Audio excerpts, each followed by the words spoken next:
Сайн байцгаана уу? Сонсож байгаа өдрийн мэндийг хүргэе. Та яг одоо Монголд болсон үнэн бодит гэмтрийн талаарх ямар ч хачир байхгүй гэр шүүгдэгч болон шүүх шинжилгээ, шүүхийн шийдвэрийн мэдүүлгээс хүргэдэг сувгийг сонсож байна. Энэхүү хэргийг сэрэмжлүүлэг болгох үүднээс хүргэдэг бөгөөд нэрсүүд нууцлагдсан байдаг тул та бүхэнд ойлгомжтой байлгах үүднээс түгээмэл нэрсийг орлуулан хүргэж байна. 2020 онд Улаанбаатар хотод хүний арга яс олдлоо гэсэн дуудлага мэдээлэл бүртгэгдсэн байдаг. Дуудлагаар цагдаагийн албан хаагч нар хэргийн газар очин ажилласан бөгөөд хамтран амьдрагчийнхаа амь насанд хүрсний дараагаар мөчөөр нь салгаад уулан даваачин шатаасан хэргийг илрүүлжээ. Хэргийн тухай хэвлэл мэдээллээр цацагдаж байсан бөгөөд би тухайн мэдээллүүдийн сайтны урлагийг нь description хэсэгт оруулчихыг сонирхож байгаа хүмүүс байвал үзээрэй.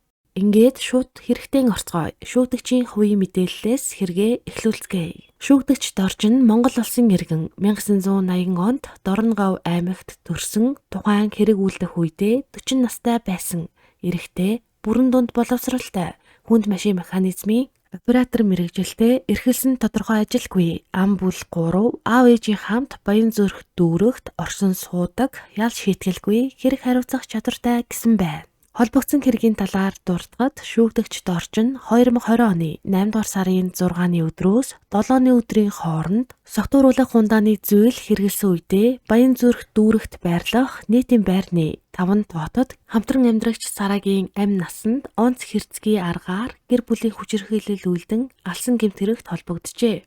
Ингээд тухайн хэргийн талаар тодорхой хэмжээний ойлголттой болохын тулд гэрчүүдийн мэдүүлгээс сонсцгоё. Уг хэрэгт хамааралтай гол гэрчүүдийн мэдүүлгээс та бүхэнд уншиж хүргэж байна. Шүүхийн хэлэлцүүлэг төгсөн Талигаачийн том охин Зулаагийн мэдүүлгээс сонсцгоё. Би Талигаачийн том охин, ээж минь сүүлийн 8 жил миний хажууд амьдарч байна. Би Дорж гих хүнийг эртнээс таньдаг. Ээж минь 2006 оны хавар Солонгос улсаас ирээд миний хамтаар Сонгоо хайрхан дүүргийн 5 шарт 2 өрөө байр аваад мөсний дэлгүүр түрээсэлж амьдардаг байсан. Энэ хугацаанд ямар нэгэн архит арс хэрүүл урал байгаагүй. Солонгос улсаас ирээд ээж минь цам гаравт байрлах жолооны курс сурахаар болоод Дорж гих хүнтэй танилцсан. Ээж минь жолооны курстэй яваад ирэх үедээ хэд хэдэн удаа арх үнэртүүлж орж ирж байсан. Дорж гих хүнийг дагуулж ирэхэд нь өөрсдийнх нь саналыг хүндэтгээд гэртээ оруулсан юм.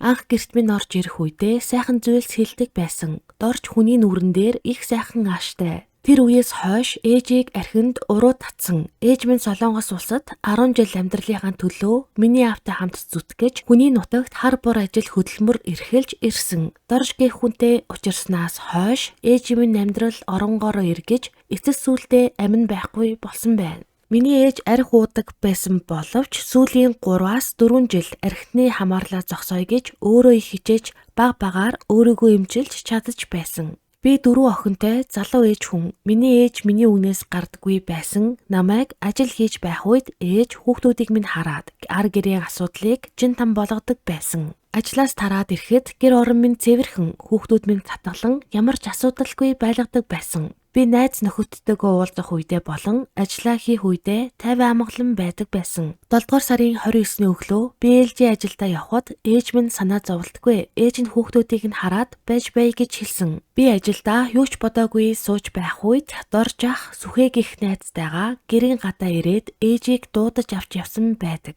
Ээж минь гарахдаа зүнхтэй бүх зүйлтэйгээ гардаг хүн. Тэр өдөр гарах үедээ зөвхөн гар утас болон миний 3 настай охиныг дагуулад гарсан байдаг. Үүнийг би учиртай гэж боддог. 2 эрэгтэй хүнтэй уулзах үедээ нэрээ хэлж мэдэхгүй жоох хүүхдийг дагуулж гарсан шалтгаан нь эргэж гэртээ орох зорилготой байсан гэж үзэж байна. Сүхээ гэх хүн өгийн салаагүй миний ээжтэй билүү ганцаараа билүү хар архийг уусан байдаг. Тэр архийг ууснаар ээжийг минь миний гэрээс санаатаагаар дагуулж гарсан. Би ажилласаа бууж ирээд хүүхэд ээж минь алга болчихлоо гэж эрэл сурал болсон. Баянгол дүүргийн цагдаагийн хэлтэст гомдолтой байна. Би ихэнх үедээ хүүхэд гэдэгт маш их ач холбогдол өгсөн. Миний охин хэлж ярьж чаддаггүй харин ээжигээ Доржтой уулзсан гэдгийг гадарлаж байсан. Доржийг арх ухаараа ямар хэрцгий аимшигтай гэдгийг мэддэг учраас хүүхдэд минь ямар нэг юм болох вэ гэж айж байсан. Тэр өдөр хүлээж байгаад цагдаагийн байгууллагад хандаад эрен сурвалжлуулах гомдол гаргасан. 7 дугаар сарын 31-ний өдөр би хүүхдээ олж авсан. Тэр үед би хүүхдээ олсондоо маш их баярлсан учраас ээжигээ авч яваагүй нь миний буруу. Би ээжигээ авч яваагүй дээ. Одоо хүртэл харамсдаг. Ээж минь хэд хоногоос ирэх байх гэж бодоод орхиод гарсан минь миний хамгийн том алдаа болсон. Би ажлаа хийдгээрээ хийж байсан. Ээж минь буцаж ирээгүй. Би өдөр шөнөгүй мессеж бичиж залгаж байхад нэг ч удаа хариу дуудлага мессеж ирээгүй. Миний ээж миний үгнээс гардаггүй байсан. Ээж минь гэртээ харихгүй бол болохгүй. Хүүхдүүдийн минь санаа зовно гэж боддог байсныг хүмүүс мэднэ. Миний ээж бөө байсан. Доржийн ярьж байгаа шиг бөө биш. Бөө болоод харин үйл хийсний дараа цайруулах гэж архитаар суудаг байсан гэж хэлж байна. Энэ бол Доржийн үг. Миний ээжийн ах дүү төрөл төрөгчдийн сүсэг биширлийн талаар ярьж байна. Миний гэрт 8 настай жоох хүүхдээс эхлүүлээд 80 настай хөгшин хүн очролдог байсан. Ээжийн гар хүрэх төдийд биеийн нэдэрлээ гэж олон хүн хүрээлдэг байсан. 8 дугаар сарын 1-ний өдрөөс эхэлж би хуваараа ээжигээ хайж эхэлсэн. 8 дугаар сарын 5-ны өдөр миний бэр эгч Дорж руу залгаж ярихад мэдэхгүй 5 хоногийн өмнө салсан. Эгчигээ архичдын оргондог үүрээр очиж хайгаарай. Тэм газраар их очдог болсон гэж хүн надад хэлсэн гэж өгсөн хүн үг хэлдэггүй гэдгээр миний ээжийг гүтгсэн. Тэр үгээр нь ажлаасаа бууж ирээд олон газраар хайж цаг хугацаа алдсан. 8 дугаар сарын 17-ны өдөр Баянгол дүүргийн цагдаагийн 2 дугаар хилтэст би хүүхдээ олсон. Ээжигээ олохгүй байна. Би ажил ихтэй завгүй байна. Яаж олох вэ гэж өргөдөл гаргасан. 8 дугаар сарын 17-ны өдөр өргөдөл аваад 9 дугаар сарын 11-ний өдөр миний ээжийн дүү ах хоёрын өргөдлийн дагуу цагдаагийн байгууллага хөдөлж эхэлсэн. 9 дугаар сарын 17-ны өдөр Доржийг авч ирээд 9 дугаар сарын 18-ны өдөр ээжийн минь цогцыг олсон гих аимшигтай мэдээг би сонссон. Би шүүгдэгчийг сайн мэднэ. Хэргийн материалтай танилцахад Доржийг арх хэрэгэлдэггүй, тамхи хатдаггүй,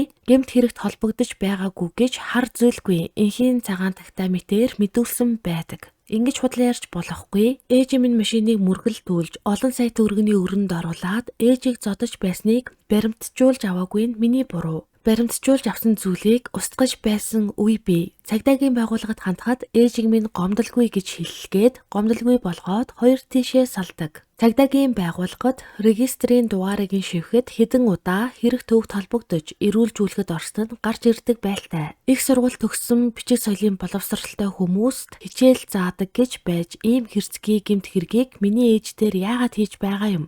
Бид нар хоолтой хоолгүй зөндөө хонож үдсэн. Шүүгдэж өөрөө доороо 2 эмэгтэй дүүтэй. Хүний ёсоор боддог бол ээж минь бөөлдсөндөө хахаад өгсөн байсан бол гэрээ минь лифтний хаалгыг төшүүлээд бүтэн биеэр нь тавихгүй яасан юм. Ээжигээ оршуулахдаа ламт нас барсан цагийг нь хэлж чадахгүй. Хагас дутуу хідэн хэлхээе сэвлүүлээд ногоон торгонд хөлийг нь хучаад оршуулсан байдаг. Тэр хүн бөөлцөнд хахаад өгсөн бол өөрийнх нь ямар нэгэн оролцоо байгаагүй бол 102 дугаар, 103 дугаарт дуудлага өгөхгүй яасан юм. Хэрв тийм бол шүүх имлэг нь ирээд Дорж гэх хүн сарааг хороогоогүй гэх дүгнэлт гараад гин буруугүй нартад инээгээд явах байсан. Би Доржийг энэ хэргийг хийсэн гэж бодож байна. Бөөлцөнд хагаж өгнө гэж байхгүй. Хизээч бөөлждэггүй хүн байсан. Нас барахад нь дүүгийнх нь хашаагч болов түшүүлээд тавьсан бол ээжигээ бүрэн бүтэн үдэж явуулах байсан. Миний эрэгтэй дүү шүүгдэгчийн хүүтэйч цуу. Шүүгдэгч 2 эмэгтэй дүүтэй би 4 охинтой хүн. Би хуулийн байгууллагын шийдвэрийг хүндлээд харах болно. Миний хүссэн санснаар биш бүдэг бадаг болбол хүний эрхийн комисс олон улсын шүүхийн байгууллага гээд хөлөө хурж гараа хүрэх газар болгонд явна. Би бүрэн бүтэн цэл залуу ээжигээ хагас дутуу хэлхээ ястай шороонд буулж чадсан юм чинь хинээс ч ичихгүй. Би Монгол улсын ерөнхийлөгч хүний эрх ярьдаг хүмүүстэй орж уулзаж 4 охинтой их хүний хувьд цаашид ийм гаж садист хүн биш 10 үгээ холбоод хэлж чадахгүй байж хүний амийг бүрэлгээд сууж байгаа боломд этгээдийг таслан зогсоохын тулд насаараа тэмцэх болно. Миний охид өдөр бүр сараа эмээ хайцсан бэ гэж асуудаг. Би эхийнхээ араас амиа хорлох талаар бодсон.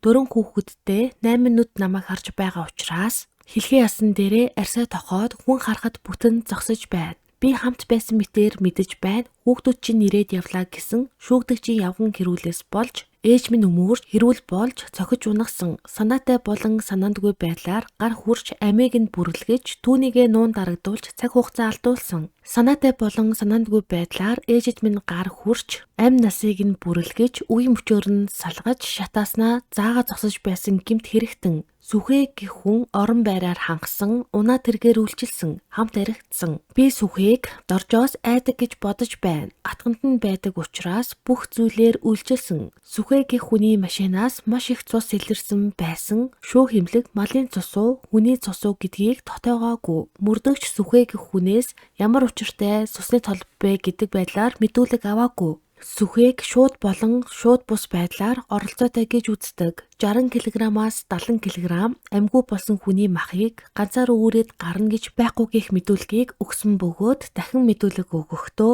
2020 оны 8 дугаар сарын 11-ний өдөр ээжид бариулдаг Оюума гэх хүнээс манай ээж ирэхгүй байна. Сураг байна уу гэж асуухад мэдэхгүй, холбогдоогүй гэж хэлснээ. Өө нэрэ, манай дүүгийн утас руу дорж залгаад энд нэг юм гаргамаар байна. Машин олоод ирээ, муудах гээд байна. Хол очоод цустай юм булаатгая гэж хэлэхээр нь дорж би эгчийнхээ машиныг унаад очихгүй гэхэд дорж эгчийнхээ машиныг хэрэггүй. Өөрөө өөр машин олоод хүрээд ирээ. Ганцаараа ирээрээ гээд байн залгаад байсан. Тэгэж хэлэхээр нь баяраа дотор нь эвгүүцээд уцаа авахгүй байсан гэж Оюумагч хэлсэн. Тэгээд 2020 оны 8 дугаар сарын 12-ны үүрээр 06 цаг 01 минутанд дорж нь баяраа гэх хүний утас руу болохгүйгээ хэлэлдэ хүлээгээд байна. Чадахгүй байсан бол хэлэхгүй дээ гэсэн алдаатай мессеж бичсэн байсан. 2020 оны 9 дугаар сарын 11-ний өдөр ээжийн төрсөн дүү, төрсөн ах нар албан ёсоор өргөдөл өгч хайлгуулж эхэлсэн. Доржтой хамтран амьдарч эхэлснээс хойш дорж нь байнга зодож биед нь хүрч гэмтэл учруулан дарамталж, гарыг нь хуугалж, толгоог нь хаагалж, уруулыг нь сэтэлж, мөнгө төгрөг бүхий л зүйлийг нь өөрөө юм шиг эзэмшиж, улам дороотож, сүүлдээ орох оронгүй болж манай гэрт 2009 оноос амьдарч эхэлсэн. Маш их гомдолтой байна гэх мэдүүлгийг өгсөн байна. Ингээд бүгдээрээ гэрч Оюумагийн мэдүүлгээс сонсцгоё. Дорж талигааж багшийг маань байнга л зоддог байсан. Миний нүдэн дээр нэг удаа зодож байсан. Би он сарыг нь сайн санахгүй байна. Дорж сараа 2-той 21-р хороололд гудамжинд дуулцахад хоёулаа жаахан уучгсан, багшийн нүүр ам хөхөрчихсөн, доржин зодох гээд элдэж хөөгөөд багш машин шүлжиж цухтаагаад би өмнөр нь орсон чинь багшийг цохих гэж байгаад миний нүд рүү цохоод хөхрүүлсэн. Багштай уулзахад дорж нүүр амыг нь хөөхнэц болтол нь зодоод гэмтэж гисэн байдаг байсан гэх мэдүүлгийг өгчээ. Гэрч баярагийн мэдүүлгээс 2020 оны 8 дугаар сарын 8-наас 9-ний хавцаа байсан шиг санаж байна. Би ажилдаа шугамд явж байхад өглөөний 11-ээс 12 цагийн хооронд миний утсанд дуудлага ирсэн. Би утсаа аваад эртэл доржийг дуу хоолойгоор нь таньсан. Дорж надтай ярихдаа завтай байна уу? Уулзах боломжтой байна уу гэхээр нь би ажилдаа явж байна. Орой буугаад яаж магаад чадвал очие, чадахгүй бол очиж чадахгүй байхаа гэж хэлсэн. Тэгээд оройн нь очиж чадаагүй. Маргааш 14-өөс 15 цагийн үед дорж дахиж над руу залгаад чамд унаа олдох нь уу? Дайр ихэд хүрээдэр гэсэн. Унаа олдохгүй гэж хэлэхэд дорж багш нэг цустай нүжтэй үйл гаргах гэсэн юм. Чи ямар нэг байдлаар унаа олоод ирээч гэж хэлсэн. Энэ өдөр мөн ажилласаа буугаад очиж чадаагүй. Ингээд 2 хонцгойд байж байтал бас маргааш оройн 19-с 20 цагийн үед залгаад чи өнөөдөр ирэх боломжгүй байна уу гэхээр нь би болохгүй бол такси аваад очие гэж хэлсэн. Ингээд 3 хонсны дараа өглөө 06 цагийн үед миний дугаарт ирж чадахгүй бол чадахгүй гэдгээ хэлэхгүй яасан юм бэ гэсэн утгатай үгийн алдаатай мессеж ирсэн байсан. Би тэр мессежийг Оюума эгчтэй үзүүлээд энэ ямар учиртай юм бэ? Бараг ярьдаггүй хүн ингэж яриад мессеж бичээд байна гэхэд эгч юу яриад байгаа юм бэ? Энэ хоёр хүн чинь хамт явж байх ёстой. Эгч алга болоод удаж байна гэсэн. Дарааг дор цохиж зоддог байсан гэж сонсож байсан гэх гэрчийн мэдүүлгийг өгчээ. Одоо ингээд шүүгдэгчийн охин буюу Зулаагийн шижиглэн хардаад байгаа хамт байсан, хамт архиусан, мөн орон гэрээр хангасан гих сүхээгийн мэдүүлгээс бүгдээрээ сонсцгоё. 2020 оны 7 дугаар сарын 31-ний өдрөөс хойш Би охиныхоосоо ер гаргалгүй 7-8 хонсон бөгөөд энэ үедээ доржтой уцаар ярихад Сараатай хамт байранд чинь байна. 6-7 дугаар сарын мөнгийг бид хоёр төлчихсөн шүү гэж хэлсэн. Сараа хүртэл ярьж байсан. Тэгэхээр нь би та хоёр хэд хоногч гэсэн байж байхгүй юу? Би угаасаа хүүхдиндээ байгаа юм чинь гэж хэлсэн. Тэгээд би охиныдоо байж байгаад 8 дугаар сарын 8-ны байна уу? 9-ний өдөр Сэлэнг аймгийн зүүн хараад байх. Хашаа байшингаа зарах асуудлаар хөдөө явах байсан учраас хөдөө явсан. 2020 оны 8 дугаар сарын 15-ны өдөр доржтой хамт яваад кабин солиод өгье гэсэн учраас доржийн хамтаар гурвуулаа зүүн хараа руу явсан. Доржийг утсаа цэнэглээд Сараа руу яраа, өөрийнхөө гэрлөө яр, чамааг цагдаагаас асуугаад байна гэсэн. Цагдаа руу яр гэхэд за ярина. Ярих гэхээр утас унтарчгаад байна гэд нэг л сонин байгаад байсан. Цочирд балмагдаад нэг л сонин байсан гэх мэдүүлгийг өгсөн бөгөөд мөн дахин мэдүүлэг өгсөн байна. 7 дугаар сарын сүүлээр талигачийг жоохон охинтой хар хорин дахь байрнаас нь дорж очиж аваад манай охины гэрт намайг буулгаад явсан. Маргааш нь хүүхэд алга болчихлоо гэж над руу утастгаар нь хариугүй байгаа юм байна гэж бодоод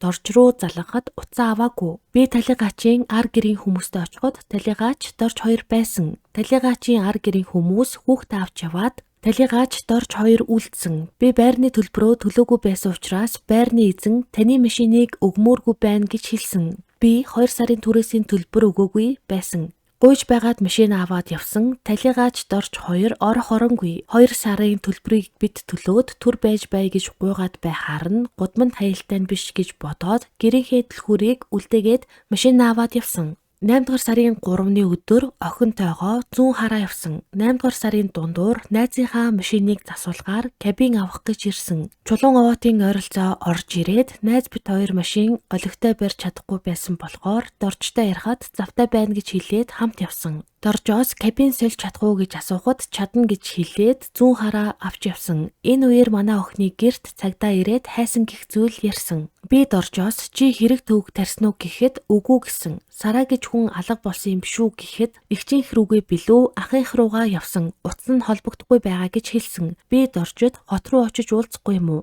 Би хадланд гарлаа гэж хэлсэн. Дорж говийн хүн хадланд гарч үзээгүй хамт гарыг гэж хэлэхээр нь болж байгаа юм уу гэхэд хүн хүч дутуу юм чинь яваад ирээ гэж хэлсэн. Төв рүү явах гээд найзын машин асахгүй миний машинтай явсан. Зүүн хараад явж байхад цагдаа зогсоогоод баригдсан. Тэр үед учир битүүлэг байсан. Би тухайн үед гүүпргүй явж байсан учраас зөрчилтэй болохоор зогсоосон гэж бодсон. Бид нэр пост дээр байхад хотоос цагдаа нар ирж авч явсан гэх мэдүүлгийг өгчээ. Одоо ингээд бүгдээрээ шүүгдэгч доржийн мэдүүлгээ сонсцгоё. 2020 оны 8 дугаар сарын 7-ноос 8-ны хавцаа байсан шиг санаж байна. Арх уугаад тасраад босож ирэхэд толгой хэсгээрээ тойроод ууж идсэн юм уу гэмээр хоолны зүйлээр бүүлдсэн байхаар нь өндийж босоод мөрнөөс нь татгаад зүүн талын хацар, шанаа, ам хамар нь нэлэнхийдээ бүүлж өстэй байхаар нь очоод чи зүгээр үү гэхэд дуугарахгүй хариу үйлдэл үзүүлэхгүй байсан. Би гараас нь барьж үцхэд цэцэл хүйтэн байхаар нь тоосны алчуур аваад ам хамрыг нь арчиж цэвэрлээд цээж дээр нь чагнаж үзэхэд зүрхэн цохилохгүй, амьсгалахгүй байсан. Би балмагдаж уйлж байгаад ширээн дээр байсан архинаас ууж байгаад үлгүүр пар хоёрын хооронд уйсан байсан. Хэцийг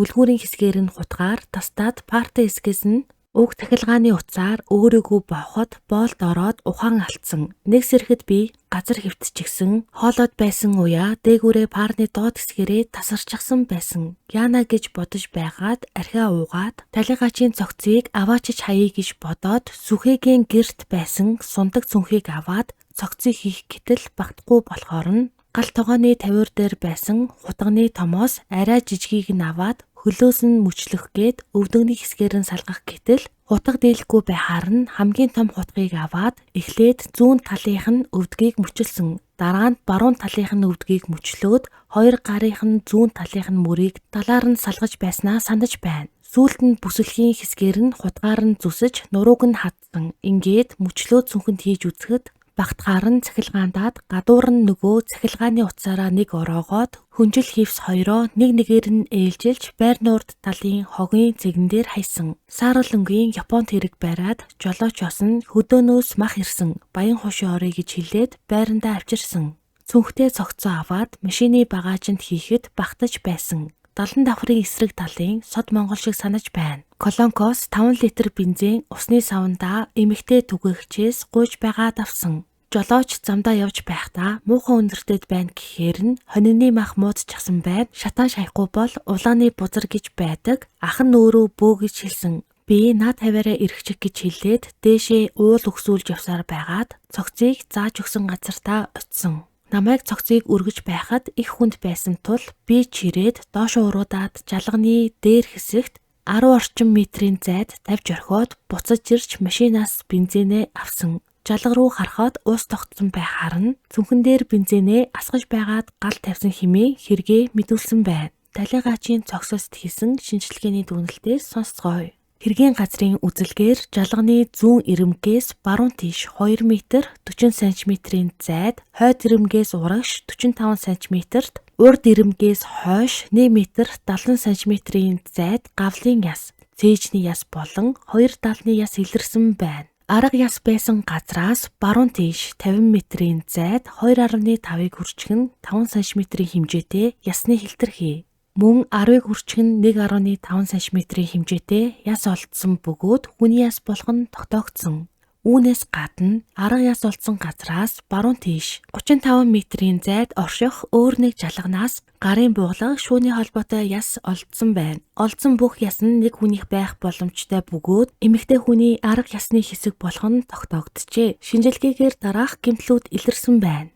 Гавлын ясны орой хэсэг цөмөрч хугарсан, суур хэсэг шугамн хугаралтай, эрүү ясны зүүн булан хугарсан, зүүн талын 1-ээс 7 дугаар хавирга хугарсан, баруун тал яс цөмөрч зурагдсан, баруун шуу болон богтос яс таригдсан, зүүн тал яс игэм яс чавчигдсан, сэрний 5 болон 8 дугаар нугалам түлэгдсэн байна. Эдгээр гэмтлийн шалтгааныг ангилбал цөмөрсөн шугамн хугарлууд мохоо зүйлийн үйлчлэлээр зүсэгдэж тайрагдсан гэмтлүүд хурц эрмэгтэй эртээ зүйлээр харин түлэгдэлтүүд нь өндөр хэмийн үйлчлэлээр үүссэн байна гэжээ. Мөн гавлын ясны хүнд гэмтэл нь тухайн хүнийг нас барахад хүргэсэн байх магадaltaй хэмээн шинжээчимч дүгнжээ. Яснууд үеэрээ салсан, бүтцийн хувьд бүрэн бус, нас өндөр болон жинк наривчлан тогтоох боломжгүй байсан байна. Шинжээчимчийн мэдүүлгээр гавлын ясны оройн хэсгийн цөмөрсөн хугарал, суур хэсгийн шугамн хугарал нь амь дахуйд нь үүссэн байх боломжтой, бусад гэмтлүүд нь нас барсны дараа бий болсон байх боломжтой хэмээн дүгнжээ. Эрүү ясны зүүн булангийн хуучин хугарал гэмтэл нь дээрх гэмтлүүдээс өмнө өөрөөр хэлбэл урд өмнө нь үүссэн гэмтэл байжээ. Харин түлэгдэлтэй холбоотой гэмтэл нь нас барснаас хойш бий болсон гэсэн байна. Гавлын ясны цөмөрсөн болон суурийн шугамн хугарал нь толгоон оройн хэсэгт 2-3 удаа мохоо зүйлийн цохилт, цохих, унах, эсвэл өшөглөх үе дүүсэх боломжтой гэж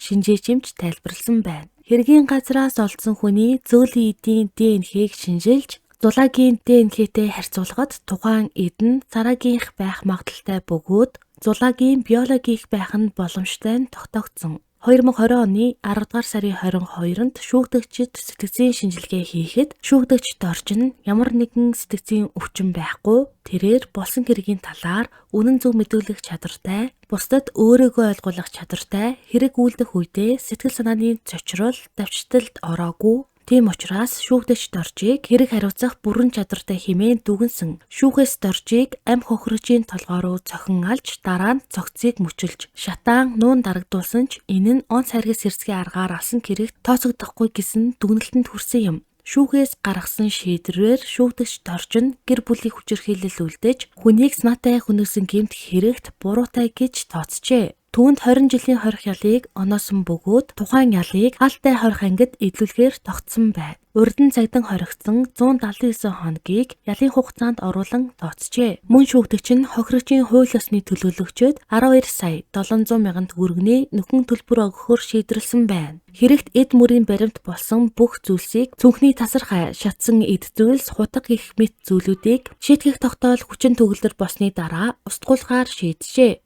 Өнөөдрийн ярих хэрэг маань энэ хүрээд дуусаж байна. Хамтран амьдарч байгаа эмэгтэйдээ гар хүрдэг байсан нь нэг л өдөр буруугаар эргэж эрдэнэт хүний амь насыг хохироосон. Үүндээ балмагдан сандарсан уу? Хинч мэдгүй гэж бодсон уу? Өөрийн зөв бус үйлдэлээ нуун дарагдуулах гэж хүнээс гарамгүй жигшүүрт хэрэг үйлдсэн байна. Нээд эмэгтэйчүүдтэй захиж хэлэхэд ер нь бол гар хүрдэг л бол хамтран амьдраад үүнийг нь тэсээд твчээд ирээдүйдээ зүгээр олноо. Одоо ингээд өөрчлөгднөө гэд хүлээх ямар ч шаардлага байхгүй. Тэгээд ялангуяа бас ингээ арх хэрэгэлдэг, архины хамааралтай ийм хүнтэй бол угаасаа ирээдүйд цаашдаа амьдрал гэж байхгүй. Эцэст нь сэтгэлээрээ, биеэрээ, бүр сүулдэ амь насаараа хохироод дуустдаг ийм харамсалтай хэрэгүүд Монголд бол одоо ингээ байн гарч идэг.